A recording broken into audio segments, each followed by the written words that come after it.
नमस्कार दोस्तों। आज हम लोग जिस टॉपिक पर बात करने वाले हैं वो मौजूदा हालात में काफ़ी अहम है, उस पर बात करना बहुत ज़रूरी है। मैं बात कर रही हूँ डिप्रेशन की, मानसिक रोग की। इस बारे में बातचीत खुलकर हो सके, इस बीमारी को हम बेहतर समझ सके, इसलिए मैं ये पहल कर रही हूँ। इस सीरीज़ का नाम है मानसिक रोग एक महामारी। इसमें हम डिस्कस करेंगे डिप्रेशन, एंजाइटी, स्ट्रेस यानी कि तनाव और मूड स्विंग्स के बारे में, यानी हमारे मूड में जो फेरबदल होता रहता है उसके बारे में। दोस्तों, ये पॉडकास्ट उन लोगों के लिए तो है ही जिसको डिप्रेशन डायग्नोस हो चुका है, लेकिन उन लोगों के लिए ख़ास तौर पर है जो लॉकडाउन में खुद को अकेला, दुखी और परेशान महसूस कर रहे हैं। इसलिए आज के एपिसोड में हम डिस्कस करेंगे कि कैसे कोरोना हमारे मेंटल हेल्थ पर असर डाल सकता है। क्या इसकी वजह से हमारा मूड बदल सकता है? इसको कितना गंभीरता से लेना चाहिए? साथ में मैं आपको कुछ बहुत ही आसान और यूज़फुल टिप्स दूंगी जिसको फॉलो करके आप अपने मूड को बेहतर कर पाएंगे। तो सबसे पहले बात करते हैं डिप्रेशन की। क्या है डिप्रेशन और कोरोना का इस पर क्या प्रभाव पड़ता है?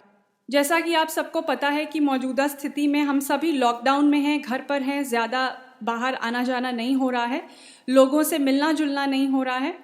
ऐसे में अकेले रहने की वजह से दिमाग में कई तरीके के ख्याल आते रहते हैं। बिना बात की चिंता भी है, इरिटेशन भी रहती है। कई लोगों को जॉब की चिंता है, कई लोग शायद ऑलरेडी जॉब खो चुके हैं, इसलिए उनको पैसे की चिंता है।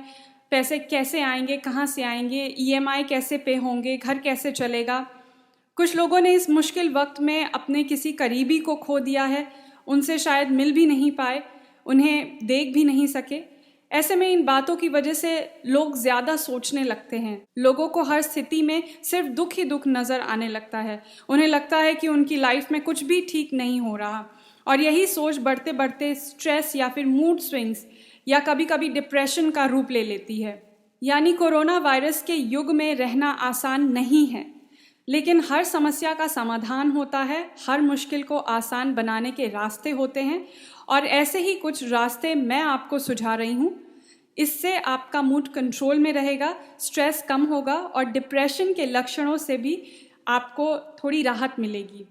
लेकिन दोस्तों, आपको इन सभी टिप्स पर अमल करना पड़ेगा, और वो भी रेगुलरली। तो अपने साथ थोड़ा स्ट्रिक्ट हो जाइए और अपने मेंटल हेल्थ पर ध्यान दीजिए। सबसे पहला पॉइंट, न्यूज़ और सोशल मीडिया को कम से कम वक्त दीजिए। दोस्तों, मैं समझ सकती हूँ कि वक्त काटने के लिए और अपडेटेड रहने के लिए न्यूज़ देखना ज़रूरी है या फिर सोशल मीडिया से जुड़े रहना ज़रूरी है, लेकिन इन दोनों ही प्लेटफॉर्म्स पर पॉजिटिव से ज़्यादा नेगेटिव चीज़ें देखने और पढ़ने को मिल रही हैं। न्यूज़ पर आपको इधर उधर की बुरी खबरें सुनाई जाती हैं, क्योंकि आजकल देश एक बीमारी से जूझ रहा है। यही रुझान सोशल मीडिया पर भी दिखाई दे रहा है। ऐसे में इन दोनों से दूरी बनाए रखने में ही हम सब की भलाई है। और हाँ, अगर आप न्यूज़ देख भी रहे हैं या खबर पढ़ भी रहे हैं तो उसका सोर्स ज़रूर चेक कर लें, क्योंकि आजकल अफवाहें भी खूब फैलाई जा रही हैं। दूसरा, रूटीन में रहने की कोशिश करें। दोस्तों, कोरोना की वजह से हम लोग घर पर हैं, इसलिए सबकी रूटीन ख़राब हो गई है। हम ज़्यादा सो रहे हैं, खाना स्किप कर रहे हैं, एक्सरसाइज, वॉक सब भूल चुके हैं। ऐसे में स्ट्रेस और मूड स्विंग्स होना लाजमी है। इसलिए अगर आप अकेले भी हैं या घर से ही काम कर रहे हैं तो भी रोज़ टाइम पर उठें, खाना वक्त पर खाएं, एक्सरसाइज भी ज़रूर करें। थोड़ा वक्त दोस्तों और घर वालों से बात करने के लिए भी निकालें। तीसरा, आभार जताने की आदत डालें। मौजूदा वक्त में हमें सब कुछ खराब लग रहा है। ऐसा महसूस होता है जैसे कभी कोई अच्छी खबर मिल ही नहीं रही, अच्छी घटना घट ही नहीं रही। लेकिन हमारी ज़िंदगी में हमेशा कोई ना कोई चीज़ ऐसी होती है जिसके लिए हम आभार जता सकते हैं। जैसे आप रोज़ सुबह अपने घर में सही सलामत उठ रहे हैं, आपको 2 वक्त की रोटी मिल रही है, आप सांस ले रहे हैं, आपका जो शरीर है वो रोग मुक्त है। इन सब चीज़ों के लिए भगवान का या सृष्टि का धन्यवाद दीजिए। शायद आपको सुनने में ये अजीब लग रहा हो, लेकिन याद रखिए, जो चीज़ें फ़िलहाल आपके पास हैं उनके लिए भी कई लोग तरस रहे हैं। चौथा, अपना फोकस बदलें। दिमाग को नेगेटिव जगह लगाना आसान है, लेकिन पॉजिटिव रखना मुश्किल। ख़ास तौर पर अभी, क्योंकि सब तरफ काफ़ी मायूसी है, इस वजह से हम हमेशा नेगेटिव सोचते रहते हैं। सोच को बदलिए, ज़्यादा से ज़्यादा अच्छी चीज़ों के बारे में सोचिए, पॉजिटिव लोगों और पॉजिटिव टॉपिक्स पर बात करिए। सोशल मीडिया पर भी ऐसे लोगों को फॉलो करिए जो आपका मनोबल बढ़ा सकें।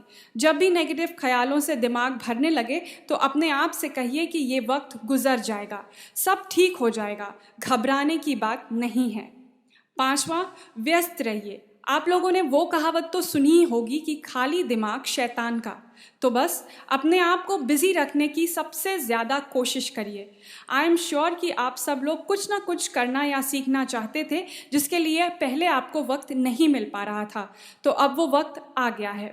किताब पढ़िए, अच्छी मूवीज़ देखिए, गाने सुनिए, डांस करिए, खाना बनाना सीखिए, नई नई डिशेस ईजाद करिए। ये सब करने से मूड भी ठीक रहेगा और टाइम भी अच्छे से कट जाएगा। 6, छोटी खुशियों में खुश रहिए। दोस्तों, छोटी खुशी हो या बड़ी खुशी हो, होती तो खुशी ही है, और उन छोटी छोटी खुशियों को भी इंजॉय करना सीखिए। चाहे वो पार्क में वॉक करने से मिले, सनसेट देखकर मिले, अच्छा खाना खाकर मिले, किसी पुराने दोस्त से बात करके मिले, खुशी तो खुशी है, इसको सेलिब्रेट ज़रूर करिए।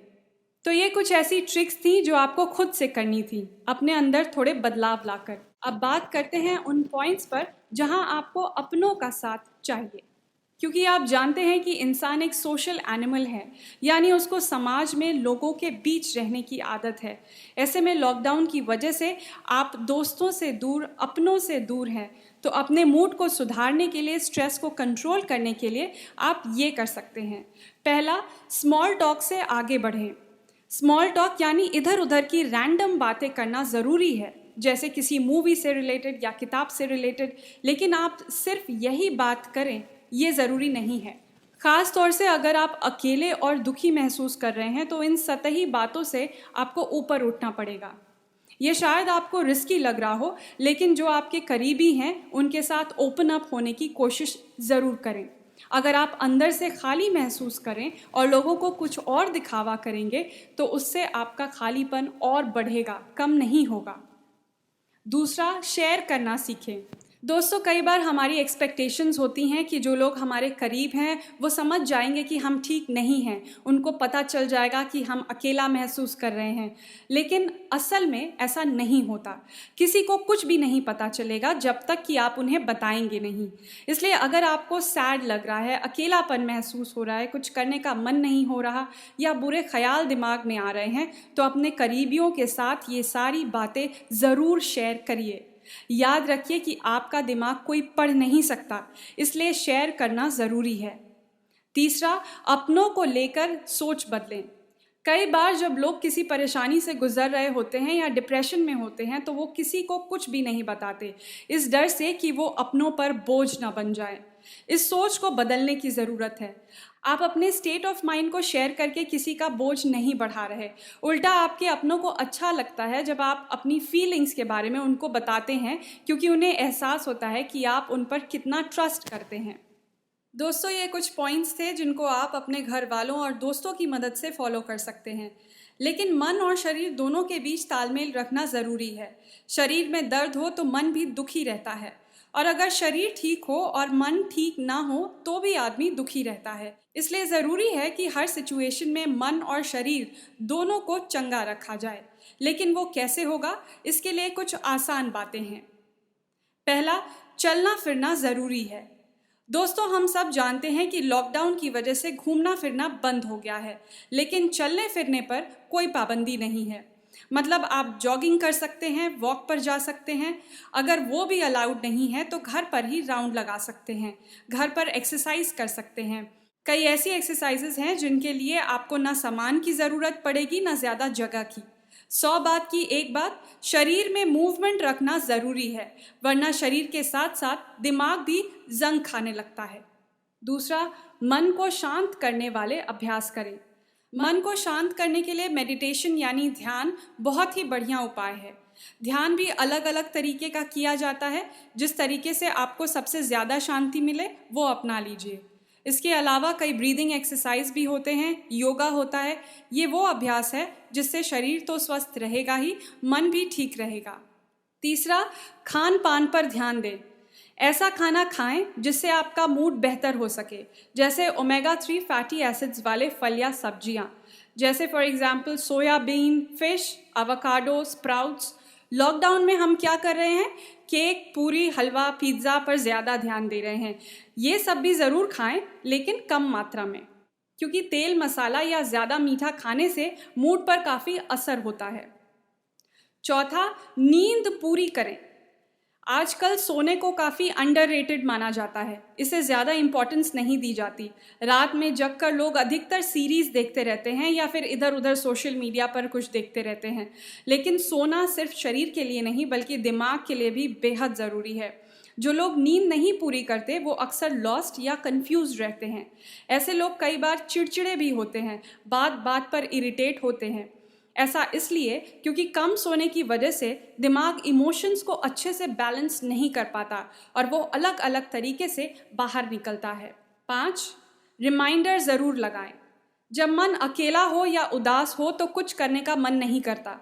ऐसे में रिमाइंडर लगाकर अपने आप को याद दिलाते रहें कि आपको क्या क्या करना है। मन ना भी हो, खाली बैठकर सोचते रहने का मन करे तो भी अपने मन को मनाइए, समझाइए और ऊपर के दिए पॉइंट्स पर अमल करिए। याद रखिए कि दिमाग एक अच्छा स्लेव और एक बुरा मास्टर होता है, इसलिए अपने दिमाग को कंट्रोल करना सीखिए। दोस्तों, इसी के साथ ये पॉडकास्ट खत्म होता है। अगले एपिसोड में हम लोग बात करेंगे कि दुखी होने में और डिप्रेस्ड होने में क्या फ़र्क है। कई बार हम सिर्फ उदास होते हैं या फिर बोर्ड होते हैं, लेकिन हम सोचने लगते हैं कि कहीं मैं डिप्रेशन में तो नहीं। और कई बार डिप्रेस्ड होने के बावजूद हमें पता ही नहीं होता कि हमें मदद कब लेनी चाहिए और कैसे लेनी चाहिए। इन सभी टॉपिक्स पर चर्चा करेंगे। मेरा चैनल सब्सक्राइब ज़रूर करें ताकि इस सीरीज़ के सारे एपिसोड आप सुन सकें। आज का पॉडकास्ट सुनने के लिए थैंक यू।